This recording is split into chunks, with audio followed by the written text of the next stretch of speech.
నారా చంద్రబాబు నాయుడు అనే నేను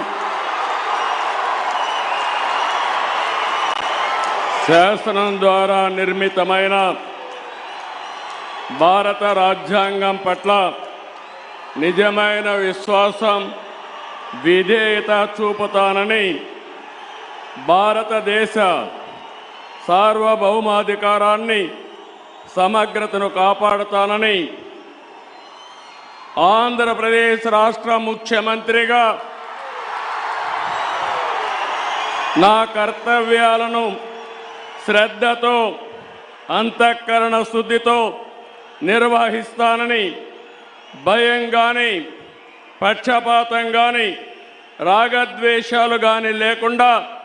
రాజ్యాంగాన్ని, శాసనాలను అనుసరించి ప్రజలందరికీ న్యాయం,